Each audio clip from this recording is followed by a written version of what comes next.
Baru-baru ini, Krisdayanti membagikan potret kebersamaan dengan anak-anaknya. Terlihat ada Aurel Hermansyah dan Atta Halilintar mendatangi kediaman Krisdayanti. KD menyebut, setiap anaknya memiliki cerita berbeda, dan ia siap jadi pendengar setia bagi anak-anaknya. Kebahagiaan KD tersebut rupanya masih kurang, karena tak ada sosok Azril. Semua anak punya cerita.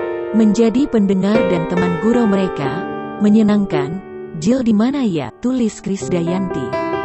Memang pasca menikah, Aurel lebih sering bertemu dengan miminya. Nantinya di akhir tahun, keluarga Hermansyah dan Lemos akan kembali berkumpul.